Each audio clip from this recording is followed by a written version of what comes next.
Hi, this is Sausan in Learn Bangla. Today we have a really important and special episode on what is going on in Palestine. My channel, Learn Bangla, is actually all about learning Bangla for anybody who wants to improve their spoken Bangla skills. I have a YouTube channel as well as a website. So I almost never bring in any kind of political things in my channel, but actually this is my first time bringing something political in here because of whatever is happening. It's going crazy and we really need to stand up for it. So let's start. So I'll be talking about all the fights that is going on in Palestine at the moment between the Israeli extremists and the settlers, right?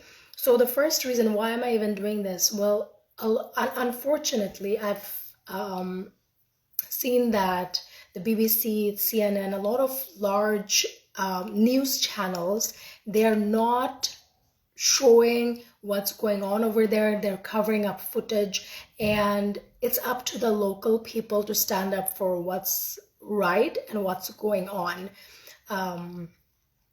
I guess I've seen protests going on in many different countries. So it's up to the people to keep pushing the political leaders to take action, as well as to let other people know who are not seeing what's going on about the reality of things. Because of that, today in my channel, I have invited one person who actually follows Learn Bangla. He is from Palestine and he studies in Bangladesh as a medical student, so he can give you his experiences of what he saw when he was there. Other than that, I just wanted to bring to the attention that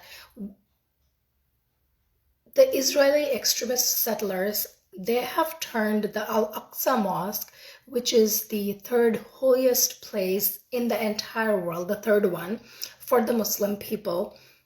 They've turned this into a war zone. There's war going on inside the mosque as well as outside the mosque, and this is just horrifying.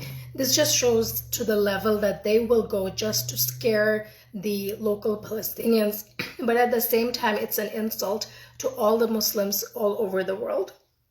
At the same time, when a lot of people, you know, they're talking about two states. So let's bring in the picture here. There was a time when, first of all, this war is not about, it's not a religious war. So there is no issue between Jews and Muslims fighting. No. So let's bring that to attention. This is just about war with land, just war with land. So there was a time when the Jews, the Muslims, the Christians, they all lived in Palestine peacefully.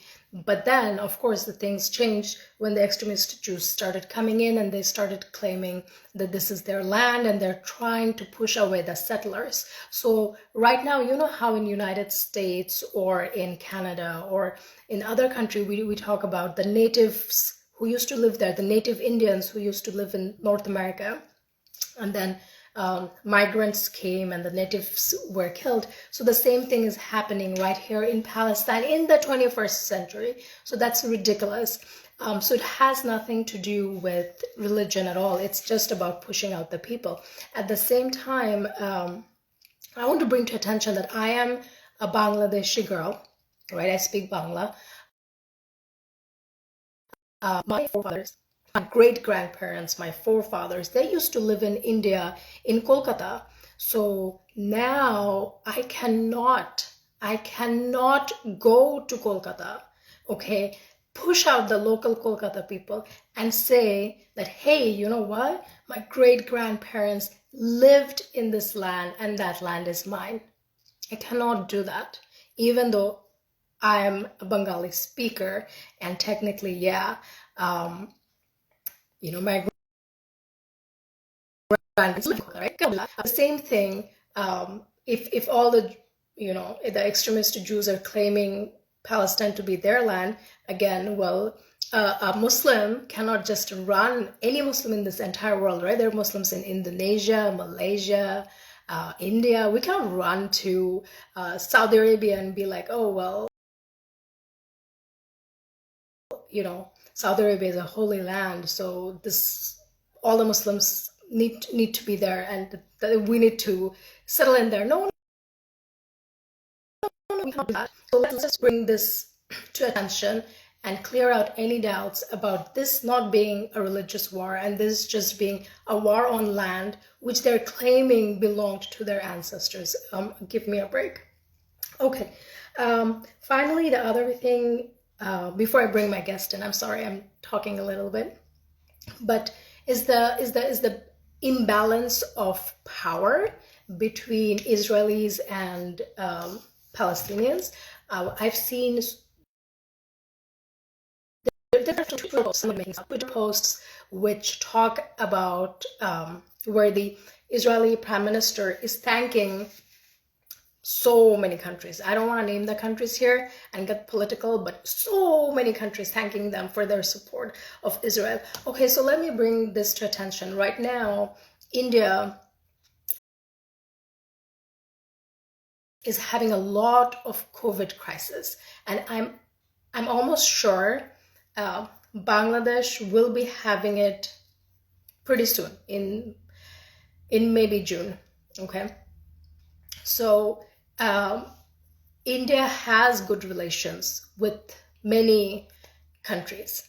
How come all these countries are not flooding in their GDP, tax dollars, everything to save India, but these countries are funding all sorts of GDP and tax dollars for the Israeli weapons? Why is that? Why does the extremist Israelis get special treatment and not India? And then let's even forget India. Let's talk about other countries. I don't know. There were there were like flood problems in other countries. There's been volcanic problems in some countries. How come the tax dollars are not just running and rushing into these other countries? However, every single year, tax dollars are going for the weapons in Israel. Like, if you want to help some people, you can help through medical aid, through education, through water, but through weapons, isn't that weird? So this bias, I don't get this bias that, Israel is not the only country in this entire earth suffering because of land. There are other countries suffering and no aid is going to them. Maybe like one-time aid, but not an ongoing years and years aid. So this Israeli and Palestine thing, I've been hearing since I was a baby, and now I'm an adult working, and it's still going on, and these funds are still coming in. I mean, why the discrepancy? Anyway, enough of me talking. Let me invite our guest. Let me see, is he there?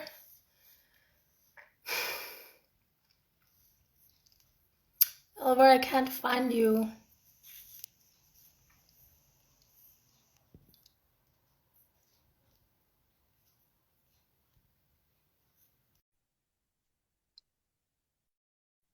Okay, I've invited him.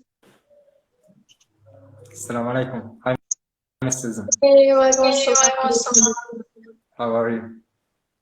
I'm good. How are you? Alhamdulillah, everything is good. Is your friend here? My friend just texted me.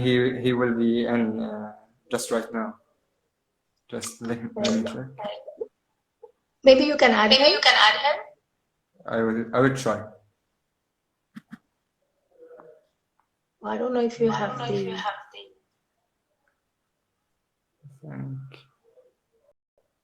Okay, fine. We'll just start it. Oh. Tell me, and then we can.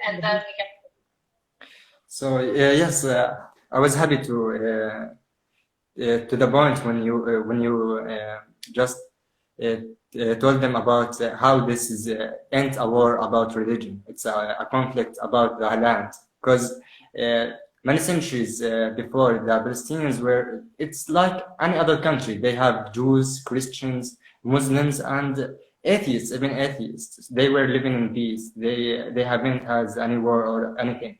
Zionists, we are fighting the Zionism, you know. So but the Jewish that's anti-Zionist, they are Palestine. They are with the right side. They're not the God promised us with this land or something just to take it. It's not your right just to convince me with religion, with religion that you wrote, with the religion you invented, you know. Right. That's the thing. And another words it's we use like clash or you know another some type of words, and these words aren't the right option to use, because our fight or our war isn't a regular war, because it's a war between the oppressors and the oppressed ones. We're not equal, you know. We're not equal. How can I be equal with my stone against his machine gun, you know? So that's the situation. That's why the situation there is pretty bad in Gaza. When you try to compare how many people died there in Gaza in 3 days, I think more than 190 people were just killed in Gaza, just in Gaza. And I didn't mention with the West Bank or the 48 Those of lands. you who don't know, Gaza is the largest, what do you call, open-air prison in the world? The largest open prison in the world, yes. Yeah. It's the largest open prison. That's crazy. That they don't even have electricity. The electricity there isn't good at all. The water isn't clean that they consume. They have a lot of their problems. So they are fighting. They are fighting for their lives in daily basis. And then Israel came with its, you know, it's one of the strongest armies in the world, fighting just the little Gaza, you know. And they are telling us that we are the terrorist one. How could it be in logic? If we see the number of people who is dying, we can figure out who's the terrorist. But tell me about any personal experience you have. Actually, anything that has happened when you ask any Palestinian about his experience, I can't really remember that much, because much of things we consider normal just to have these because we were born in this situation. For example, in my village we have 3 Israeli settlements around us, so we are surrounded by 3 Israeli settlements, and they are trying to build the 4th one. Last year, before I came to Bangladesh, they took by force. They took our land. We were there. We have, you know, the olives trees. We take care of them, of our lands. So they came to us with their guns and their dogs. They forcefully get us. They tried to just to make us leave, and they took it. Actually, they took it. We tried to take the land back, but we couldn't at any reason. They tried just to oppress us with any kind of you know, violence, and try to beat some people of us. They actually took my cousin in a prison, and I can't really remember that many situations. It's just normal for us to have these. Sometimes in the night when we are sleeping. I think like 6 months right now, and it will be without any judgment right now. He doesn't know how long he will be in prison. He doesn't know he doesn't know even his crime. What is his crime? We don't know. They just took him in. He's older than me by 1 year. He's just 1 year. Yeah, and just children. So many days in the night we can't sleep. We can't sleep because the settlers come from the mountains, from the settlements, and they just throw tear gas bombs and just making noises, trying uh, to catch some Palestinians people and took them to prison, or just it became normal. It become just our daily life, just to have these things. But this war, actually, these times are the hardest actually we live in. In 3 days, in just 3 days, they killed more than the war in 2004, in 2014, and the war in 2014 it was nearly 50 days. In 3 days, they killed more people than in 50 days. Imagine that. And just yesterday, I think that there was a massacre in Gaza. They killed nearly 40 people from the same family, just at once. So tell me about your. I remember the last. He was from Gaza. He said through a ship. I can't hear you. Get out of the country. Yes, about to come back for his country, to come back to Palestine. It's really hard for him to visit his family. It's really hard. So he said he got in Bangladesh and just to start the medical college to run away from Palestine, hide in a church for a few days, and that's reached Bangladesh, and that's when he started his education there. Hearing that, it's mind-blowing.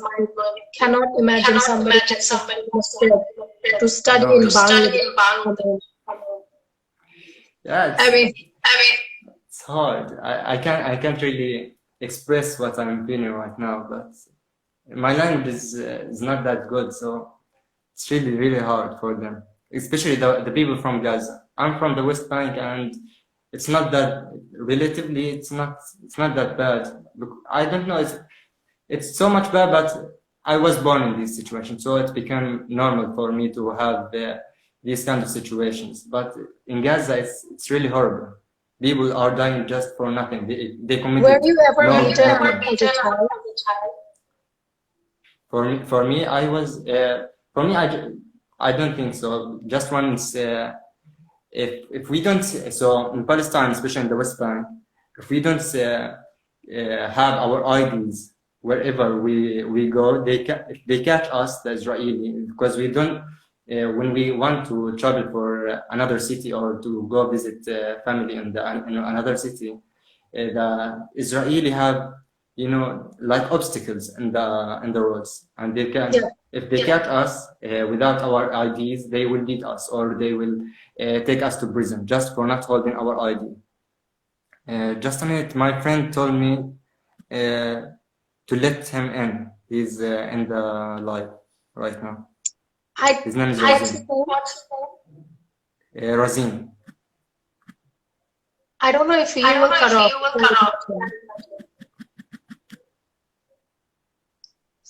Muhammad Khalifa. Razin. Just a minute. I will tell him to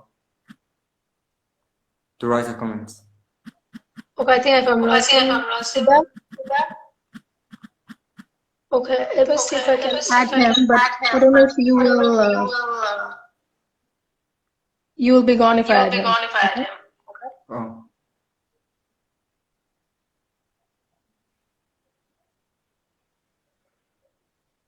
Okay, I added him.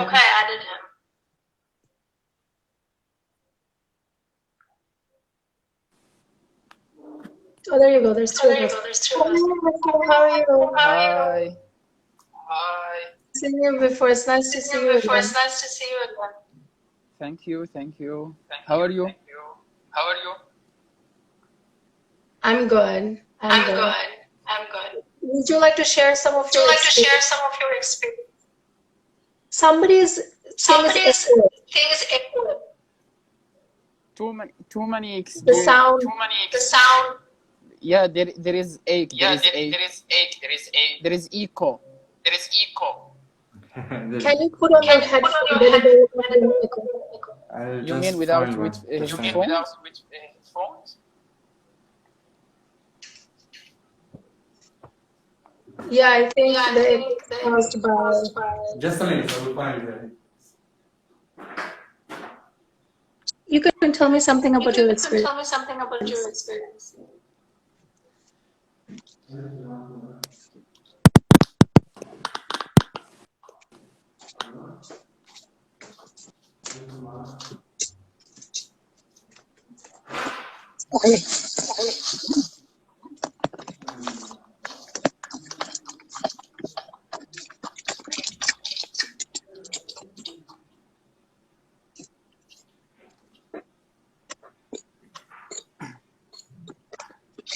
Okay, can you start anything about Yes, your own personal experience? yes. Okay, like I would like to say that there are many experiences to share, and as a Palestinian, my life is full of an experience, like with a grief, as you know, and especially as I am from Gaza, like I left, I went through too many experiences in 3 wars back, and luckily I'm not attending this war there because, as you know, I am now in Bangladesh, completing my study here, and like I wish that I would to be there to attend this war, to be with my family at least, and to support them. And it is like a heroic story for us to attend such war there, because we defend ourselves by being there in our land and in the land where we was like raised up. So one of the like hardest experiences in my life, like in 2014 when I was there in Gaza, one night it was like full, like every 2 seconds you will hear a artillery shells sound, and that night was one of the hardest in my life. Is my voice like clear? Yes. Yeah. That night was one of the hardest in my life, which is full of heroic things. And I remember that night I was getting out of my home with my family. Yeah, so in Gaza, when there is a war, the people that lives in around the border, they leave their own houses and they live in schools to defend themselves and for their children. And living in schools, I'm talking about like 4,000 or 30,000 people living in just a school, sharing just one bathroom. Imagine that. Imagine how hard it is. And sometimes actually the Israeli airstrike even the schools, even the hospitals. I think 2 days ago they strike a hospital, so people can't even get their medical situation right. I saw one footage where the ambulances were being stopped, so they would not be able to take the patients Yeah. to the hospital. There is They are working. there is echo in your voice. If you can solve this problem, it will be better actually. I don't know how to cancel it. I put on my headphones. Oh, because of this, I think, no? I put this to reduce the echo. It wasn't there before, right? Yeah. Okay, tell me, were you ever beaten up by a police, by the Israeli police? I don't think Brazil have been, but for me, I have been interrupted by the police. Even I think even when we were children, I think I was like 8 years old or 8 or 10 years old, something like that. I was coming back from the city of Nablus, and it was Eid, I think, and I was holding my just a toy. My grandma bought me a toy. So when we were coming back to the village, an obstacle. I told you about the obstacles that they bought, the Israeli soldiers they bought.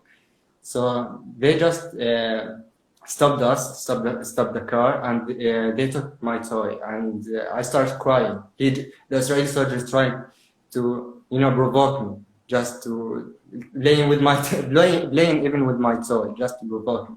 And I was just, I think, 10 or 8 years old. And when I get older, so last time I was holding my ID, but I had my friends with me in the car. They didn't have their ID on, so they took them in. They started beating them in front of me, just because they don't have their ID. So now we can't actually lose our ID. We sometimes even memorize our ID number for just for this reason. We can't even move. We can't breathe. Actually, we can't breathe. In every country, we go to the police for help when there's a problem. But here in Palestine, you cannot go to the police for help. We can't. No. Actually, I'm talking just in the West Bank. In the West Bank, we have like Palestinian police, not just the Israeli. But if you are talking to somebody from the 48 land, the Palestinians that live in the Israeli territory, they will tell you about how racist they are, about how the police racist with them, dealing with them, killing them just for any type of little reason. Just they are waiting just to kill a Palestinian. Their slogan is "Kill the Arabs." Our slogan is just "Free Palestine." Imagine that. Who's the terrorist? Like we have a different situation.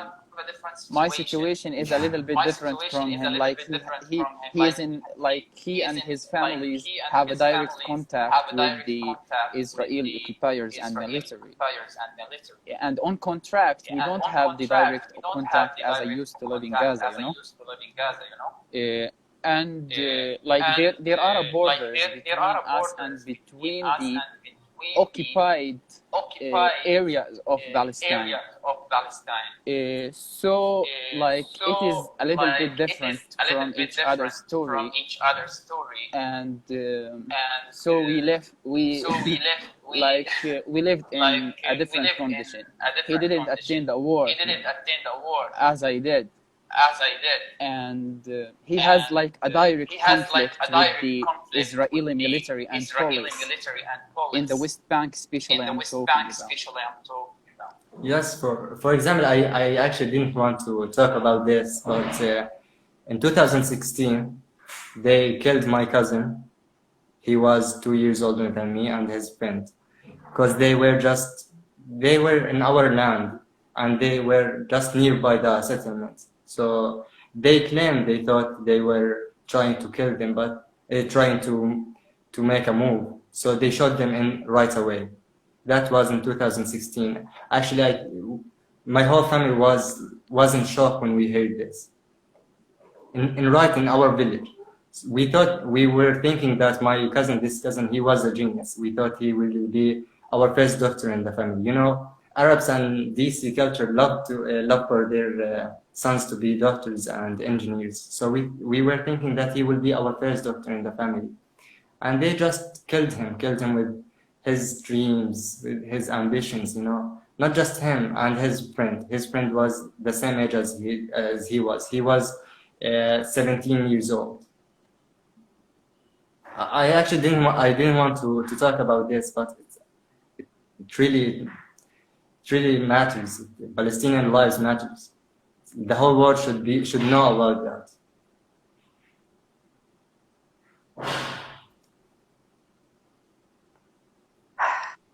I don't know, the situation is really bad. On my channel, I have a link where people who are living in Canada, they can write. Thank you. Right. Actually, thank you. I appreciate your efforts just to stand up with us, to stand up with the right side. Thank you very much. We really appreciate No, that. it's We not a really big appreciate deal. everyone. I'm not really even doing anything, but Thank you. the people who are protecting the mosque, among the unfairlessness which the world like live, and the human rights organizations which claims that they take care of the human rights, but they are really discriminative and they are racist as the Zionist Israeli are, and they claim that they are with the human rights, but they are not, because many crimes now are committed there in Gaza, but no one cares about it. No one cares about the children who are killed there. No one care about the women and the young people and the residential buildings which are destroyed there. Yes, even like they are being stopped. Yesterday, just like they bombed a tower, which is for a international press organization, if you know, which is Al called Jazeera, right? yeah, Associated Al and Jazeera, Al right. Jazeera English also. This is for Al Jazeera and for Associated Organization Press, if you heard about this. And it is just like a shame. They don't want for the truth to be revealed, you know, and to be appeared for the world. And it is just like a shame for the whole world, because this world who claim that he is looking after he's looking after the human rights, he is not, because like the real human rights, the human rights, the one who look after it, he will convey the truth and the reality itself, but there no one is with them there. But we hope that this situation will be fixed very soon, and by our efforts and patience and with ambition together, we will reach the point we want to achieve or we want to reach for. One of my friends in Canada, he went to Palestine to volunteer in 2016, and he said that he was kept in the airport for 8 hours, just being questioned on why she came to Palestine, and she had to lie. She couldn't tell them that she came to volunteer. She had to say that she came as a tourist. And then when it was time for her to go that day, she was like to return back to Canada. She wasn't allowed to board the flight. So she had to go to the embassy, the Canadian embassy, to try to take their help, who couldn't help her. Then she just changed her ticket to a different date, paid extra money for the change in the date, and then she was able to leave the country. She says she volunteered there only for 3 months, but in these 3 months her emotional health became very low because these soldiers would always provoke her, say bad things to her. So her self-confidence went down in 3 months. And she was saying, I don't know how the people live there for so many years, because I couldn't even handle three. Like, you know, this Israeli occupation is based on like vicious ideology, and it is like a malignant mask, which is based on the vulgar ultranationalism and the endemic racism inside it, you know. And they deprive Palestinians from living their life and getting their basic rights in their life. Like the least rights in their life, they are like deprived from. So we always needed the world to stand with us, as we have a holy as a holy issue, and we are acting with our dignity. Actually, no one cares. Can you tell me how you came to Bangladesh to study? I remember last time you talked about coming through a ship. Oh, Tell me that experience. about okay, like after finishing the secondary school there in Gaza, then like I got a specific GPA, which like made me qualified to apply for a scholarship, governmental scholarship actually, from the Palestinian authorities. Like, you know, there is a compassion and union between the authorities all over the world. So, like, a part of this union is giving scholarships from Bangladesh to Palestine and other countries. As you know, there is many students here who are Nepalese, who are Bhutanese, who are like Pakistanis, all over the world. So I am one of the Palestinian students who got applied for these scholarships. According to my GPA, I was chosen for BDS course here. And as you see that now I am here like since 2018, since 2019, February 2019.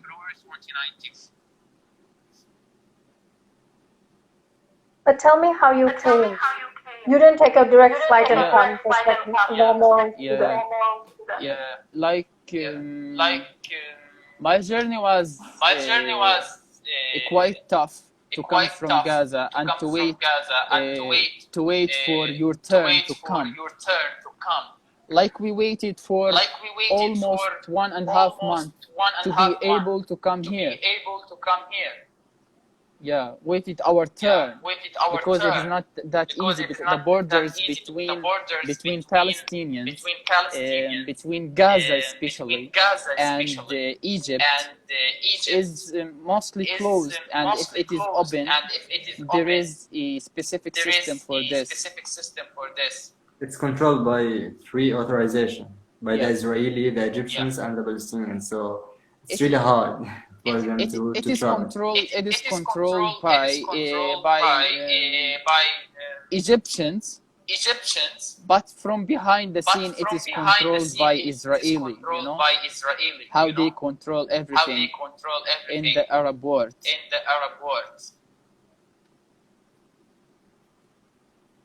So my turn was Did you open the border, come through Egypt? yeah, then I get to Egypt from Gaza Strip to Cairo International Airport, and from there to Dubai Airport. And it's like I had to transit in Dubai Airport and in Mumbai Airport, and then to Dhaka Airport, Shahjalal Airport. No, that's it. Like that's the journey. I spent around like 5 days. It took 5 days. This journey took 5 days from me to reach to Bangladesh.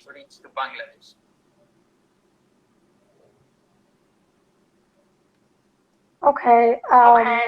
It was really nice to talk with you both. Thank you. Thank you Thank so you much. so much for your time. Like we appreciate your efforts for us to convey the reality and the truth all over the world. And it No is it is problem. like That's it is okay. like it is like a pleasure for us, like as Palestinian, and we had historical relations with Bangladesh all over the history, and like our leaders have fought together, and you know the history very well. I know. I think. Yeah, so in a lot of places there are lots of protests going on to bring awareness about the issue in Palestine. And then on my channel, I gave a link where you can sign the petition to talk to the government so that the government will stand up. And also I'll give some links where you can donate for Palestine if you want to. I think right now it's really, really important to stand up and bring the attention to different senators and prime ministers of the countries. But thank you so much for your time. I'll end this session here. Thank you. It was amazing talking to you both. Thank you. The Allah appreciation. Hafiz. Allah Hafiz. Allah Allah Hafiz. Hafiz.